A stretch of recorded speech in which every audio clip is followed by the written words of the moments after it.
Family और school, उतना ज़्यादा इसकी हाइट बढ़ेगी। ये जो पिरामिड है, पिरामिड बढ़ता जाएगा। लेकिन यहाँ तो मतलब फैमिली की तरफ से जो सपोर्ट हो रहा है वो पूरा नहीं हो रहा। अब क्यों नहीं हो पा रहा है, इस पर हमको थोड़ा सा बात करनी है। माना मैं हूँ, मुझे नहीं, मैं मतलब इतना ज़्यादा पढ़ा लिखा नहीं कि मैं अपने बच्चे को पढ़ा सकता हूँ, लेकिन इट डज नॉट मीन कि मैं कर नहीं सकता हूँ।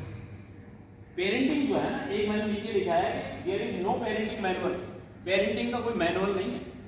आप भी पेरेंट्स हैं, हमारे टीचर भी सारे पेरेंट्स हैं। पेरेंटिंग का कोई मैनुअल नहीं है। पेरेंटिंग की जो सीमा है वो बिल्कुल असीमित है। तो यहाँ पे जो कमी जो हो रही है, एक मतलब एक डिफरेंस क्रिएट हो गया बच्चों के और पेरेंट के बीच। बच्चा जो स्कूल में कर रहा है पेरेंट को कम्युनिकेट नहीं कर रहा, पेरेंट जो स्कूल में देखता है उससे बच्चे को इंटरलाइज नहीं कर पा रहा। तो यहाँ पे हमने जो आज जो हम बात करेंगे, थोड़ा सा इंटरेक्शन करेंगे कि क्या कमी रह रही है कि बच्चे मतलब उतना परफॉर्मेंस नहीं कर रहे। बच्चे केवल एग्जामिनेशन के लिए न रटे, केवल क्वेश्चंस को सॉल्व न करें, उसको उसका हाउ वाई भी आना चाहिए। तो इसलिए मैं आपसे रिक्वेस्ट कर रहा हूँ कि आप थोड़ा सा ना दूसरे मोड में आ जाइए। जो मार्क्स हैं, मार्क्स तो उसके जैसे भी होंगे। आप CUT है, CUT में अगर 45% वाला मार्क्स है और वो मतलब CUT में क्वालिफाई करता है, और चाहे उसके बोर्ड में मार्क्स कम भी है फिर भी उसका एडमिशन होगा, क्योंकि CUT अपने बेस पे लेगा। तो अब जो है नॉलेज बेस्ड जो है ना, वो ज़्यादा हो गया है। क्रैमिंग का जो न्यू एजुकेशन पॉलिसी है वो क्या बोलती है, वो रोट लर्निंग से हट रही है। रोट लर्निंग से नॉलेज कंस्ट्रक्शन की तरफ आ रहे हैं। और नॉलेज कंस्ट्रक्शन तभी होगा जब ये तीन जो ये इसके एंगल हैं, ये तीनों एंगल मजबूत हों। बच्चे का, सबसे पहले मैं बच्चे की बात कर रहा हूँ। बच्चे को अच्छा हेल्थ उसका होना चाहिए, उसका ब्रेकफास्ट वगैरह सारा अच्छा होना चाहिए, ये पेरेंट की जिम्मेदारी है। उसके पास उसकी यूनिफॉर्म साफ होनी चाहिए, उसके शूज़ हैं अच्छे पॉलिश हो जाने चाहिए, उसके पास सफिशिएंट यानी जो नोटबुक्स वगैरह है वो होनी चाहिए। बच्चे को जो एटमॉस्फेयर है वो यहाँ से मिलेगा, फैमिली से। यहाँ अगर उसका एटमॉस्फेयर टेंस है, उसको थोड़ा सा दिक्कत हो रही है, घर में झगड़े होते हैं, घर का माहौल अच्छा नहीं है, घर में लैंग्वेज का प्रॉब्लम है, घर में कुछ क्राइसिस है, तो सीधे सीधे असर उस पर पड़ेगा। स्कूल के अगर हम ऊपर आते हैं, स्कूल का जो माहौल है वो जब तक कंजीनियल नहीं है। अभी मैं ज्ञानदीप की क्लास में था, हिंदी की क्लास थी, तो आज हमने बोला आज भाई कविता पाठ करो। तो ज्ञानदीप ने एक कविता की, यानी होलिकोत्सव पे एक कविता की, बच्चे एंजॉय कर रहे थे। तो पर्पज ये है कि स्कूल के एटमॉस्फेयर को हमको इतना कंजीनियल बनाना है कि बच्चा जब छुट्टी हो ना तो उसको दुख हो कि यार छुट्टी हो गई। हमें होता था जब हम पढ़ते थे, तो जब छुट्टी होती तो हमें लगता था अरे बेकार हो गया वहां पे, यानी we used to enjoy the school.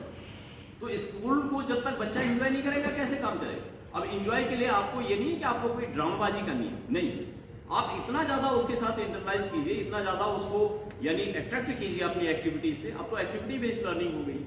तो यहाँ पे ये चीज हमको करनी है, और इसीलिए ये जो हमने आज मीटिंग बुलाई थी, कहीं ना कहीं मुझे लग रहा अब तो हमारे वाइस चेयरमैन साहब भी आ गए हैं, मलिक साहब।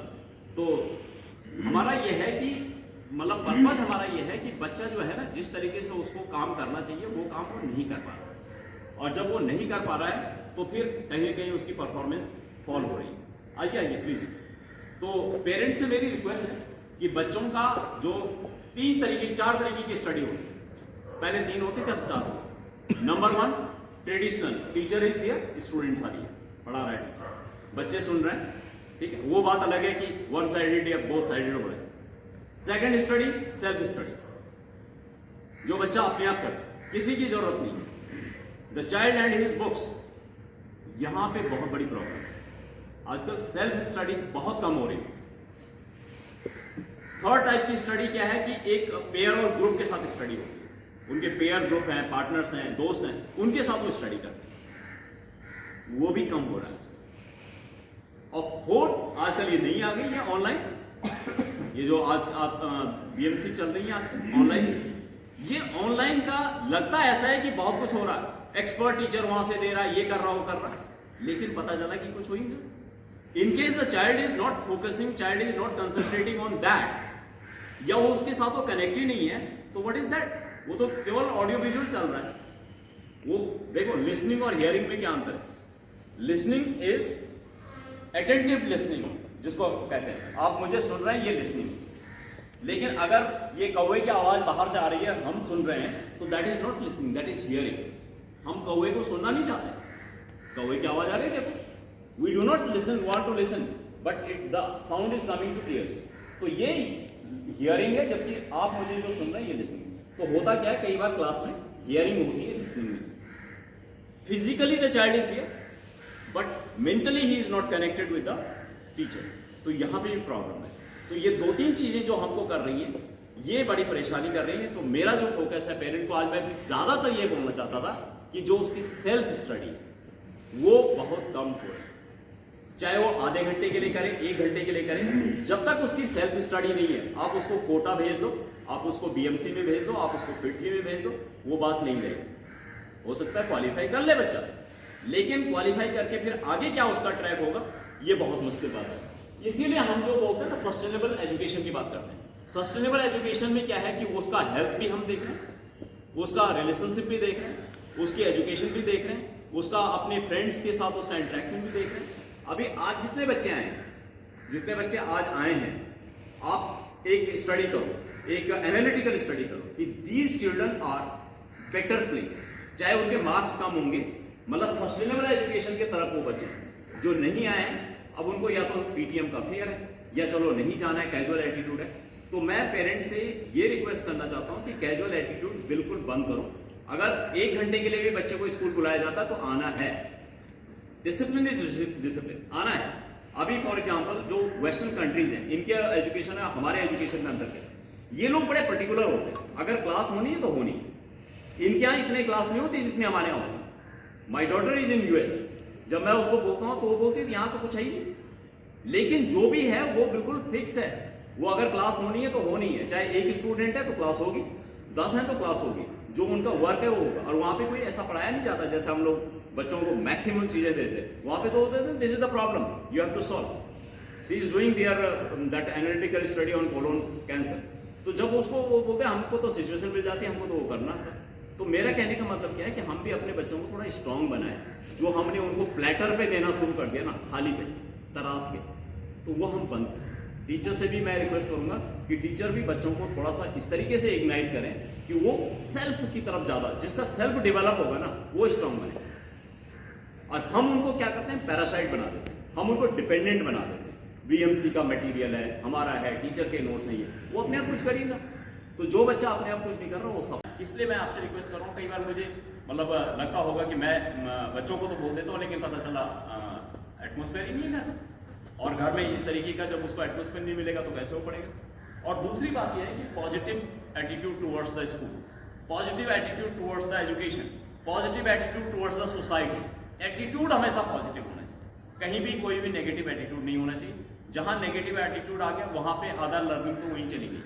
जैसा भी हमारा नेगेटिव एटीट्यूड आता है किसी की चीज के प्रति, तो बहुत ज्यादा टाइम नहीं लूंगा, मैं यही आपको बोलूंगा कि ये तीनों यहाँ पे हैं फैक्टर। चाइल्ड नहीं है, चाइल्ड हमारा बैठ रखा है, लेकिन 2 हम हैं। अगर हमको चाइल्ड को उठाना है, इसका पिरामिड में हाइट देनी है, तो हमको दोनों को बेस मजबूत करना होगा। ये बेस अभी मुझे ना बहुत मजबूत नजर नहीं आ रहा। तो once again I request all the teachers to create the atmosphere in the school, कि जिससे बच्चे को अपना स्कूल और अपने टीचर उसको पसंद आ जाए। और अभी हैं, आपसे रिक्वेस्ट करता हूँ, एक तो डी क्लटर अपने हाउस को रखिए। हाउस में कोई भी जहाँ कम से कम स्टूडेंट पढ़ता है उसमें क्लटरिंग नहीं होनी चाहिए, उल्टा सीधा सामान पड़ा होना। साउंड का देखिए कि साउंड जो है घर में कुछ हो रहा है तो उससे उसको डिस्टर्ब ना हो रहा। उसको जो उसके साथ जो रिलेशनशिप है घर वालों की, सभी की अच्छी होनी चाहिए, मदर की, फादर की, ब्रदर की। ये नहीं कि कोई बड़ा भाई है, बड़ी बहन है, वो उसको बुली कर रहा है या उसको हड़का रहा है या कुछ भी बोल देता है। लैंग्वेज के ऊपर आप देखिए कि लैंग्वेज सबसे अच्छी हो। उसको जो इनटेक मिल रहा है वो कैसा मिल रहा है, क्योंकि इनटेक बहुत इंपॉर्टेंट है। इनटेक का मतलब ये नहीं है कि बर्गर पिज्जा आ जाए या आइसक्रीम आ जाए, नो, द बैलेंस डाइट। अभी आपने देखा होगा 2-3 दिन पहले की रिपोर्ट है कि 2035 तक यानी 50% पॉपुलेशन ओबीज हो जाएगी। और आप क्या सोचते हैं, हम लोग जो यहाँ पे बैठे हैं, हमने अपनी होम साइंस टीचर को बोला था कि वो डाइट चार्ट उनको दे, उसने डाइट चार्ट दिया भी था। कितने लोग डाइट चार्ट को फॉलो कर रहे हैं? नहीं कर रहे होंगे, क्योंकि उनको ये लगता है कि बच्चे ने उसको कैजुअली ले लिया, जबकि वो बहुत इंपॉर्टेंट है। मैं आपको बता दूं, आपके लिए आई ओपनर होगा। अगर आप आज अपना टेस्ट कराओगे, आपके अंदर बहुत सारी डेफिशिएंसीज मिलेंगी, बहुत सारी, मेरे अंदर मिलेगी। तो इसलिए यह है कि हम अपनी डाइट का भी ध्यान रखें। कल मैं अनुज से बात कर रहा था तो ये बोल रहा था कि जो पावर लिफ्टिंग वाले होते हैं उनको ज़्यादा कैलोरी की जरूरत होती है, और वो मतलब इसलिए उनको लेनी पड़ती है कैलोरी, जबकि आई वॉज थिंकिंग कि भाई इतना ज़्यादा चीज़ें अच्छी नहीं है, यानी जो वेट लिफ्टर है। तो हर चीज़ का ना एक साइंटिफिक एस्पेक्ट है। तो आप उस साइंटिफिक एस्पेक्ट को देखिए, ध्यान में रखिए और फिर आगे बढ़िए। अदरवाइज क्या होगा कि एजुकेशन जो है सस्टेनेबल नहीं होगी, एजुकेशन होगी सस्टेनेबल नहीं होगी। अगर IITian कोई पंखे से लटकता है तो उसकी एजुकेशन नहीं है, उसको किसी टीचर ने नहीं पढ़ाया, उसकी फैमिली का कोई बेच नहीं, अगर वो लटकता है पंखे से। आपने देखा होगा कि आजकल बहुत है MBBS, ठीक है, और अच्छे अच्छे IIM के जो लड़के हैं वो ये कर रहे हैं। इसका मतलब क्या है कि एजुकेशन में कहीं ना कहीं उसका बेस जो है ना वो कमजोर रहा है, उसको उससे फाइट करने का कोई वही नहीं। तो हम चाहते हैं कि हमारे बच्चे स्ट्रगल करें, मेहनत करें, लेकिन साथ साथ में वो स्ट्रॉन्ग, इतने स्ट्रॉन्ग बने कि अगर कभी कभी थोड़ा सा बाएं दाएं हो भी जाए, लेफ्ट राइट हो भी जाए, तो उस मतलब उसको निकाल लें और अपना आगे बढ़े। तो यही मेरी रिक्वेस्ट है पेरेंट्स से। और अपनी बेटी का एग्जाम्पल देना चाह रहा हूँ। मैं जैसे बीच बीच में कभी कभार जैसे इंटरेक्शन करता हूँ तो उसे लगता है कि मेरा टाइम खराब हो रहा है, और वो अपने आप ही लगी रहती है फिजिक्स वाला में या वैसे, और स्कूल में आके भी उसे लगता है कि मेरा ज़्यादा टाइम खराब होता है, तो वो अपने आप ही नए नए क्वेश्चंस ढूंढती रहती है। जैसे स्क्रीन है वहाँ घर पे, वो LED लगी हुई है, तो उसको कनेक्ट कर लेती है वो, और उसमें बिल्कुल उससे हटती नहीं है, बिल्कुल लगातार जो है 2-3 घंटे जो लगातार, या कोई बहन भाई डिस्टर्ब करता है तो उसे बहुत बुरा लगता है। तो इसमें तो थोड़ा सा टाइम निकालने के लिए मुझे ही बोलना पड़ता है। ये बहुत बड़ा ट्रिकी थिंग है। इसमें सोचिए, देखो वो अपनी तरफ से कर रही है, कंस्ट्रक्टिव काम कर रही है, लर्निंग ही कर रही है, और उसको ये लगता है कि इंटरप्शन हो रहा है। तो ये इसमें क्या है, एडजस्टमेंट हमको कैसे करेंगे? कोई किसी के पास है इसका रिस्पॉन्स? कोई बताएगा? हमारा जो प्रोडक्ट है, हमारा जो यानी परासने का तरीका है, वो कहीं ना कहीं उसमें प्रॉब्लम है। स्टडी हो वो ज़्यादा एक्टिविटी बेस्ड या कॉन्सेप्ट बेस्ड रहे, कि छोटे छोटे प्रैक्टिकल से बच्चे तो बोलते हैं बेटा मैंने आपको एक कॉन्सेप्ट बताया था कि आपको अपने नियर बाय में या अपने डेली रूटीन में ये चीज़ कहाँ देखने को मिलती है, क्योंकि बच्चा अगर फॉर्मूला ही सब चीज़ याद करेगा उसका कोई रोल नहीं है। क्योंकि मैं बच्चों को बोलता हूँ कि जब हमारे घर में पंखा खराब होता है, अगर मैंने B.Tech कर रखी है तो मेरे अंदर इतनी एबिलिटी नहीं है कि मैं पंखा ठीक कर लूँ। उस पंखे को ठीक करने के लिए मुझे जो 10th पास मैकेनिक है उसको बुलाना पड़ता है। तो कहीं ना कहीं जो हमारे एजुकेशन सिस्टम है ना, कि हम ये केवल चीज़ों को पढ़ लेते हैं, लेकिन उसको एप्लीकेशन करने वाली बात जो आती है उसको कहीं ना कहीं भूल जाते हैं। मैं तो जितने भी प्रिंसिपल है ना उनसे रिक्वेस्ट करूंगा कि गवर्नमेंट से बात किया जाए, डिपार्टमेंट से बात किया जाए, यदि ऑनलाइन क्लास ही देना है तो स्कूल टाइमिंग तो देना है। स्कूल का वैल्यू धीरे धीरे खत्म हो रहा है, टीचर से बच्चे सोशलाइज नहीं हो पा रहे हैं, उनको तो लग रहा है कि टीचर नहीं भी पढ़ाएंगे तो वहाँ पे कवर हो जाएगा। स्कूल के बाद 2 बजे के बाद आप टाइम दो, पूरी रात आप टाइम दो। तो मैं तो चाहूँगा कि आप लोग इस पर एक आवाज़ उठाए, डायरेक्टरेट तक ये बात पहुँचे कि जब आपको ऑनलाइन ही क्लास देनी है तो स्कूल टाइम के बाद दे दो आप। बिल्कुल, ये चीज़ जो है ना, जो सर ने बोली है, ये चीज़ मैंने सर तो आज बोल रहे हैं, मैंने तो उसको 2-3 महीने पहले उठा दिया। RD साहब स्टडी नहीं हो पा रही है, वो आगे तो जाते जा रहे हैं लेकिन पीछे का भूलते जा रहे हैं। तो उसके लिए तो ये स्ट्रेटेजी की जा सकती है कि जैसे ही छुट्टी का दिन है, नोट्स और बच्चे बाकायदा बनाते हैं, उसको एक बार गो थ्रू कर ले, कम से कम। जैसे अब सरप्राइज टेस्ट हुआ था तो उसके अंदर बच्चों का इतना बुरा हाल ना होता, क्योंकि वो पुराना भूल गए। अब लास्ट इस साल क्या हुआ है उनका ना, सर बहुत पेंडिंग था, तो क्लास में भी समझ में नहीं आया। लेकिन अब स्टार्टिंग से 12th क्लास में तो कम से कम स्टार्टिंग से ये स्ट्रेटेजी की जा सकती है उसमें ना। बाकी अगर होगा क्या कि जब ना बच्चे जो क्या हमारे बच्चे किस तरीके का उनका बन गया, मतलब एक किस्म से वो कंडीशन हो गए। कंडीशन कैसे हो गए? भाई तुम्हारा पर्सनल टेस्ट होगा, वो बोलता हाँ ठीक है आज से पढ़ना शुरू कर दो। होना तो ये चाहिए कि उसका कभी भी टेस्ट ले लो। मैंने 12th वालों को, अभी सौरभ बैठे हमारे एग्जाम में, मैंने कहा भाई ये क्या बात है कि हम तुमको 5 दिन का टाइम देंगे, 5 दिन में तो कोई मतलब अगर नहीं भी पढ़ा होगा तो तैयारी कर लेगा रट रट के। आपको अगर तैयार रहना है एग्जाम के लिए, आपको तैयार रहना है तो आपको कभी भी कहे। तो वो जो अनुज की अभी बात कर रहा था कि जो कंसेप्ट बेस्ड है, जो नॉलेज को कंस्ट्रक्ट करने की बात है, वो नहीं है ये। एक बार जब आप किसी चीज को अप्लाई करते हो तो फिर आप उसको भूलोगे नहीं, लेकिन जब आप रटोगे तो आप उसको बहुत जल्दी भूल जाओगे। जितनी चीजें आपने रटी हैं वो सारी, वो लर्निंग बाय डूइंग जब हम छोटे में पढ़ते थे तो लर्निंग बाय डूइंग अभी भी है, एप्लीकेशन ही है उसका। तो आपसे यही रिक्वेस्ट है कि आप बच्चों को जो है ना सेल्फ स्टडी के लिए मोटिवेट कीजिए, और उनको ये बोलिए कि टेस्ट का कोई टाइम नहीं है, कोई शेड्यूल नहीं, कभी भी हो सकता है। हाँ, अगर वो चैप्टर आपका कवर हो रखा है तो उसमें टेस्ट कभी भी हो सकता है, फिर उसमें ये नहीं कि आपको तैयारी दी जाए। तो हमारे बच्चे जो हैं, सारे गवर्नमेंट स्कूल के बच्चे यही हैं कि टेस्ट देना तो उनको 4 दिन का टाइम देना, वो कोई टेस्ट नहीं हुआ, वो तो एक किस्म से प्रिपरेशन कर दिया हमने, सीधे उनको एग्जाम का दे दिया कि हाँ भाई तुम दो, वो यूज टू हो गए, जबकि ऐसा होना नहीं चाहिए। चलिए।